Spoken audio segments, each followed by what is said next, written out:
Price action trading सीखने के बाद मैं एक कंसिस्टेंटली प्रॉफिटेबल ट्रेडर बन गया। और इसीलिए इस वीडियो में मैं आपको एक ऐसा 3 चरणीय प्रक्रिया बताने वाला हूं जिससे प्राइस एक्शन ट्रेडिंग, जो शुरू में बहुत मुश्किल और कॉम्प्लिकेटेड लगती है, उतनी ही आसान बन जाएगी जितना लूडो खेलना। तो सबसे पहले, प्राइस एक्शन ट्रेडिंग आखिर है क्या? ये एक ऐसी ट्रेडिंग स्ट्रैटेजी है जिसमें हम किसी भी इंडिकेटर का इस्तेमाल नहीं करते, बल्कि सिर्फ प्राइस मूवमेंट को एनालाइज करके ट्रेड करते हैं। इसका मतलब है कि हम मार्केट में प्रॉफिटेबल ट्रेड सेटअप्स को ढूंढने के लिए सपोर्ट और resistance, candlestick patterns, trend lines, supply और डिमांड जोन्स, चार्ट पैटर्न्स जैसी चीजों का इस्तेमाल करते हैं। इन सभी टूल्स का सही कॉम्बिनेशन हमें यह समझने में मदद करता है कि कहां पर बाय करना है और कहां पर सेल। सबसे पहला स्टेप है ट्रेंड और मार्केट स्ट्रक्चर को आइडेंटिफाई करना। उदाहरण के लिए, अगर हम AUD USD चार्ट को देखें तो यहां प्राइस लगातार लोअर हाइज और लोअर लोज बना रहा है, जो ये दिखाता है कि मार्केट डाउन ट्रेंड में है। जब मार्केट डाउन ट्रेंड में होता है तो हमें सिर्फ सेल की अपॉर्चुनिटीज को ढूंढना चाहिए, क्योंकि हमेशा ट्रेंड के साथ ट्रेड करना ही सबसे सेफ और प्रॉफिटेबल तरीका होता है। अगर आप ट्रेंड के खिलाफ ट्रेड करते हैं तो आपको कभी भी एक बड़ा लॉस झेलना पड़ सकता है, क्योंकि मार्केट आपको वाइप आउट कर सकता है। ट्रेंड को आइडेंटिफाई करने के बाद हमें मार्केट स्ट्रक्चर को भी समझना जरूरी होता है। स्ट्रक्चर का मतलब होता है कि मार्केट किस तरीके से मूव कर रहा है, कहां पर बायर्स और सेलर्स एक्टिव हैं और कहां पर प्राइस रिएक्शन दे सकता है। यही स्ट्रक्चर हमें सही एंट्री और एग्जिट पॉइंट्स ढूंढने में मदद करता है। अब हम यहां एक की लेवल ड्रॉ कर सकते हैं, क्योंकि यह इस डाउन ट्रेंड का प्रीवियस लो है, और अगर हम चार्ट के लेफ्ट साइड को देखें तो यह एक स्ट्रॉन्ग सपोर्ट लेवल भी है। इस समय प्राइस ने इस छोटे सपोर्ट लेवल को तोड़ दिया है और वापस ऊपर आकर इस सपोर्ट लेवल को रीटेस्ट कर रहा है। यही हमें अपने अगले स्टेप तक ले जाता है। अब दूसरा स्टेप है प्रिपेयर और प्रेडिक्ट करना। इस समय हम देख सकते हैं कि प्राइस इस की सपोर्ट लेवल को रीटेस्ट कर रहा है, लेकिन अभी हम यहां एंट्री नहीं ले सकते, क्योंकि हमें यह नहीं पता कि प्राइस यहां से बाय की तरफ जाएगा या सेल की तरफ।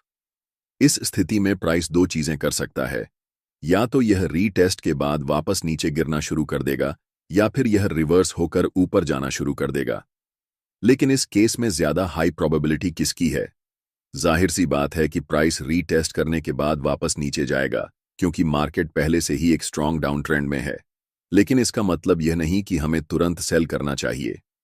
हमें इंतजार करना होगा किसी स्ट्रॉन्ग कॉन्फर्मेशन का, जो हमें यह बताए कि प्राइस अब रिवर्स होकर वापस नीचे गिरने वाला है और यह डाउन ट्रेंड कंटिन्यू होगा। यह कॉन्फर्मेशन किसी कैंडलस्टिक पैटर्न या चार्ट पैटर्न के रूप में मिल सकता है। इस समय हमें कोई ऐसा क्लियर साइन नहीं मिला है, इसलिए हमें वेट करना होगा। यही वजह है कि इस स्टेज को प्रिपेयर और प्रिडिक्ट कहा जाता है, क्योंकि यहां हम सिर्फ एक बड़े मूव की तैयारी कर रहे होते हैं। अब हम देख सकते हैं कि प्राइस इस की लेवल को ऑफिशियली रीटेस्ट कर चुका है और इस लेवल पर एक डोजी कैंडलस्टिक बन चुकी है। जिन लोगों को डोजी के बारे में नहीं पता, उन्हें बता दूं कि डोजी एक ऐसा कैंडलस्टिक पैटर्न होता है जो मार्केट में इंडिसीजन दिखाता है, यानी मार्केट डिसाइड नहीं कर पा रहा कि अब प्राइस ऊपर जाएगा या नीचे। इस समय प्राइस एक छोटे से अप ट्रेंड यानी मिनी रिट्रेसमेंट में था, और जब हमें इस तरह की डोजी दिखती है तो इसका मतलब होता है कि मार्केट अब रिवर्स करने वाला है, यानी अब प्राइस फिर से नीचे गिरना शुरू करेगा और डाउन ट्रेंड कंटिन्यू होगा। तो जब भी आपको किसी की लेवल पर डोजी दिखाई देती है तो इसका मतलब होता है कि मार्केट अब रिवर्स होने वाला है और ट्रेंड चेंज होने वाला है। लेकिन फिर भी हम यहां तुरंत सेल नहीं करेंगे। मैं चाहता हूं कि मुझे कोई स्ट्रॉन्ग कॉन्फर्मेशन मिले, जैसे कि बेरिश इंगल्फिंग कैंडलस्टिक, यानी एक बड़ी रेड कैंडलस्टिक जो यह दिखाए कि प्राइस इस लेवल को रिजेक्ट कर रहा है और अब वापस नीचे गिरने वाला है। यही वह जगह होगी जहां हमें ट्रेड में एंट्री लेनी चाहिए। तो हम अभी भी वेट करेंगे, इंतजार करेंगे कि कोई स्ट्रॉन्ग सिग्नल मिले। और देखो, बूम! अब हमें एक बड़ी बेरिश इनगल्फिंग कैंडलस्टिक दिख रही है, एक बड़ी मोटी रेड कैंडलस्टिक जो एकदम क्लियर सिग्नल दे रही है कि यहां सेल करना चाहिए। इस की लेवल पर यह कैंडलस्टिक बनने का मतलब है कि प्राइस ने इस लेवल को रिजेक्ट कर दिया है, यानी सेलर्स मार्केट में एक्टिव हो गए हैं और सेलिंग प्रेशर बहुत ज्यादा है। लेकिन अभी हम 4 घंटे के समय फ्रेम पर हैं। अगर मुझे इस ट्रेड में एंट्री लेनी होगी तो मैं 1 घंटे के टाइम फ्रेम पर जाऊंगा। जब हम 1 घंटे के टाइम फ्रेम पर जाते हैं तो हमें दिखता है कि प्राइस ने इस लेवल को एक बार नहीं बल्कि 3 बार रिजेक्ट किया है। पहली बार यहां, दूसरी बार यहां और तीसरी बार यहां। तीसरी बार प्राइस इस लेवल को तोड़ नहीं पाया और ऊपर नहीं जा सका। इसका मतलब क्या हुआ? इसका मतलब यह हुआ कि अब प्राइस गिरने वाला है और इस डाउन ट्रेंड को कंटिन्यू करेगा। अब हमने देखा कि प्राइस ने की लेवल पर एक बेरिश इनगल्फिंग कैंडलस्टिक बनाई है, जो यह दिखाती है कि यहां पर सेलर्स मार्केट में हावी हो गए हैं। यही वह जगह है जहां मैं अपनी सेल पोजीशन लूंगा। यही हमारा तीसरा और आखिरी स्टेप है, ट्रेड में एंट्री लेना। इस समय हमें बिना किसी डाउट के एक्शन लेना है और कॉन्फिडेंट होकर ट्रेड में एंट्री करनी है। मैं यहां सेल पोजीशन लूंगा और अपना स्टॉप लॉस इस की लेवल के ऊपर रखूंगा। ऐसा क्यों? क्योंकि ट्रेडिंग में मार्केट स्ट्रक्चर को समझना बहुत जरूरी होता है। अगर प्राइस यहां से रिवर्स होकर ऊपर जाने लगे तो इसका मतलब है कि मार्केट अब नीचे नहीं गिरेगा बल्कि ऊपर की तरफ जाने वाला है। ऐसे में अगर स्टॉप लॉस सही जगह पर रखा गया हो तो आपका लॉस लिमिटेड रहेगा। अगर ट्रेड हमारे प्लान के अनुसार नहीं चला तो भी हम सिर्फ थोड़ा सा लॉस लेंगे, न कि पूरा अकाउंट उड़ा देंगे। लेकिन ध्यान रखना कि स्टॉप लॉस को बहुत ज्यादा टाइट मत रखना। अगर आप स्टॉप लॉस को बहुत पास रखोगे तो प्राइस एक बार फिर इस लेवल को रीटेस्ट करने के लिए थोड़ा ऊपर जा सकता है और आपको स्टॉप आउट कर देगा, फिर भले ही बाद में प्राइस नीचे गिर ही क्यों ना जाए। इसलिए मैं हमेशा अपने स्टॉप लॉस को थोड़ा ब्रीथिंग रूम देता हूं। अगर हम लेफ्ट साइड को देखें तो प्राइस पहले भी इस लेवल तक गया था और फिर रिवर्स हुआ था। इसी वजह से मैं अपने स्टॉप लॉस को थोड़ा स्पेस दूंगा, ताकि अगर प्राइस फिर से इस लेवल को रीटेस्ट करना चाहे तो मुझे अननेसेसरी स्टॉप आउट ना होना पड़े। अब मैं अपना टेक प्रॉफिट सबसे रीसेंट लो पर रखूंगा। जहां प्राइस आखिरी बार रुका था वहीं पर टेक प्रॉफिट रखना सही होता है, तो मैं इसे इसी लेवल पर रखूंगा और अब देखते हैं कि यह ट्रेड कैसा परफॉर्म करता है। और देखो, आपका टेक प्रॉफिट हिट हो गया, बिल्कुल इसी तरह से। अब अगले ट्रेड पर जाने से पहले मैं चाहता हूं कि आप इस चीज पर ध्यान दें। यहां आप देख सकते हैं कि प्राइस ने एक बहुत लंबा विक बनाया है। इसका क्या मतलब है? इसका मतलब है कि किसी समय पर बायर्स मार्केट में आए और उन्होंने प्राइस को ऊपर धकेल दिया, लेकिन फिर सेलर्स ने वापसी की और प्राइस को नीचे गिरा दिया। अब सोचो, अगर आपने अपना स्टॉप लॉस बहुत ज्यादा टाइट रखा होता, यानी की लेवल से बस कुछ पिप्स ऊपर, तो क्या होता? आपका स्टॉप लॉस हिट हो जाता और आप ट्रेड से बाहर हो जाते, जबकि ट्रेड आपकी प्लान के हिसाब से सही दिशा में जाता। यही कारण है कि आपको हमेशा अपना स्टॉप लॉस सही तरीके से लगाना आना चाहिए। उसे हमेशा थोड़ा ब्रीथिंग रूम देना चाहिए ताकि आप अननेसेसरी स्टॉप आउट ना हो। अब एक और एग्जाम्पल देखो।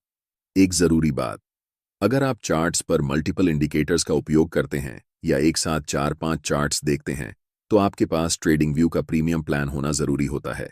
इसका कॉस्ट 12,000 रुपये पर ईयर है। अगर आप ट्रेडिंग व्यू का सब्सक्रिप्शन फ्री में चाहते हैं तो आप अपना डिमैट अकाउंट शाम को ट्रेडिंग ऐप में खोल सकते हैं। अपने ट्रेडिंग को इंप्रूव करने के लिए सैमको में स्विच करें। सैमको आपकी ट्रेडिंग हिस्ट्री का एनालिसिस करके आपको आपकी गलतियों के बारे में बताता है, जिन्हें जानकर आप अपनी ट्रेडिंग को और बेहतर बना सकते हैं। एक ही प्लेटफॉर्म पर सभी एसेट क्लास में ट्रेड कर सकते हैं, जिसमें कमोडिटी डेरिवेटिव्स और करेंसी डेरिवेटिव्स भी शामिल हैं। यहां अकाउंट ओपनिंग फ्री है और पहले साल के लिए अकाउंट मेंटेनेंस भी फ्री है। म्यूचुअल फंड और आईपीओ में कोई कमीशन नहीं है। बाकी सभी एसेट क्लास में ट्रेड करने पर केवल 20 रुपए पर ऑर्डर ब्रोकरेज लिया जाता है और यहां कोई भी हिडन चार्ज नहीं है। 1000 से ज्यादा स्टॉक्स पर 4 गुना लेवरेज मिलता है, जिसे आप लाइफ टाइम तक होल्ड कर सकते हैं। यहां पर आपको ट्रेडिंग व्यू का प्रीमियम वर्जन मिलता है, जहां आप मल्टी चार्ट लेआउट और 50 से भी ज्यादा इंडिकेटर्स का इस्तेमाल कर सकते हैं और चार्ट्स पर ही बाइंग और सेलिंग के ऑर्डर प्लेस कर सकते हैं। साथ साथ अपने स्टॉप लॉस और टारगेट को भी मैनेज कर सकते हैं। अगर आप डिस्क्रिप्शन में दिए गए लिंक से सैमको ब्रोकर ज्वाइन करते हैं तो आपको सीबी से रजिस्टर्ड एडवाइजर द्वारा दी गई रियल टाइम ट्रेडिंग एडवाइस बिल्कुल फ्री मिलेगी। इस समय प्राइस एक मेजर की लेवल पर है। मैंने इस लेवल को क्यों मार्क किया? अगर आप लेफ्ट की तरफ देखें तो इसी एरिया के आसपास प्राइस ने कई बार रिवर्स किया है। इसका मतलब यह है कि यह एक बहुत स्ट्रांग सपोर्ट एरिया है, जिसे प्राइस कई बार तोड़ने में नाकाम रहा है और अभी प्राइस बिल्कुल इसी लेवल पर है। अब पहला स्टेप क्या होगा? पहला स्टेप है ट्रेंड को आइडेंटिफाई करना। इस समय अगर आप देखो तो प्राइस लोअर हाइज और लोअर लोज बना रहा था। इसका मतलब यह है कि प्राइस डाउन ट्रेंड में था, लेकिन अभी हम एक बहुत स्ट्रांग सपोर्ट लेवल पर हैं और यहां से प्राइस के रिवर्स होने और ऊपर जाने की अच्छी संभावना है। लेकिन मैं चाहता हूं कि आप इस चीज पर ध्यान दें। प्राइस लगातार लोअर हाइज और लोअर लोज बना रहा था, लेकिन अब सवाल यह है कि रीसेंट लोअर लो कहां है? रुको, यहां कोई लोअर लो बना ही नहीं। देखो, प्राइस ने इस एरिया पर रिवर्स किया और नीचे आकर एक नया हायर लो बनाया है। अगर प्राइस को डाउन ट्रेंड जारी रखना होता तो वह इस लेवल को तोड़ता, वापस ऊपर आता, इस एरिया को रीटेस्ट करता और फिर नीचे गिरकर नया लोअर लो बनाता। लेकिन ऐसा नहीं हुआ। इसके बजाय प्राइस ने इस एरिया पर रिवर्स किया और एक नया हायर लो बनाया। अब देखो, ये जो नया लो बना है ये पिछले लो से ऊंचा है। ये साफ दिखा रहा है कि मार्केट स्ट्रक्चर चेंज हो रहा है और अब अप ट्रेंड शुरू हो सकता है। अभी जो हो रहा है यह पहला संकेत है कि शायद मार्केट एक डाउन ट्रेंड से अप ट्रेंड में रिवर्स करने वाला है। इसका मतलब यह हो सकता है कि हमें अब बाइंग अपॉर्चुनिटी ढूंढनी चाहिए। अब हम अपने दूसरे स्टेप पर आते हैं, जो है प्रिपेयर और प्रिडिक्ट। यहां पर प्राइस ने एक नया हायर लो बनाया है जो यह दर्शाता है कि मार्केट रिवर्स होने वाला है। अब दूसरा संकेत क्या है? यह है बुलिश इनगल्फिंग कैंडलस्टिक। इस कैंडलस्टिक को ध्यान से देखो। यह एक बड़ी और मजबूत ग्रीन कैंडलस्टिक है जो दिखा रही है कि मार्केट में बायर्स की ताकत काफी ज्यादा है। जब इस तरह की कैंडलस्टिक बनती है तो इसका मतलब होता है कि बाइंग प्रेशर बढ़ रहा है। इसी वजह से यह हमारे लिए एक अच्छा एंट्री पॉइंट हो सकता है। इसलिए मैं यहां बाय पोजीशन में एंटर करूंगा और अपना स्टॉप लॉस पिछले हायर लो से कुछ पिप्स नीचे रखूंगा। अब टेक प्रॉफिट कहां रखना चाहिए? हमेशा लेफ्ट की तरफ देखो और देखो कि प्राइस आखिरी बार कहां रुका था। जब मैंने लेफ्ट की तरफ देखा तो मुझे एक बहुत स्ट्रॉन्ग रेजिस्टेंस एरिया दिखा। जब भी प्राइस इस लेवल पर पहुंचा उसने बार बार रिवर्सल लिया, जिससे यह एक बहुत मजबूत रेजिस्टेंस बन गया। इसलिए मैं अपना टेक प्रॉफिट इसी रेजिस्टेंस लेवल पर रखूंगा। अब देखते हैं कि यह ट्रेड कैसा परफॉर्म करता है। प्राइस ऊपर गया, फिर एक नया हायर लो बनाया, फिर और ऊपर गया और आखिर में टेक प्रॉफिट स्मैश हो गया। हम चैंपियन हैं। हां, यह एक बहुत ही सफल ट्रेड था। अगला वीडियो एडवांस कैंडलस्टिक पैटर्न्स पर आएगा जो आप सभी के लिए देखना बहुत जरूरी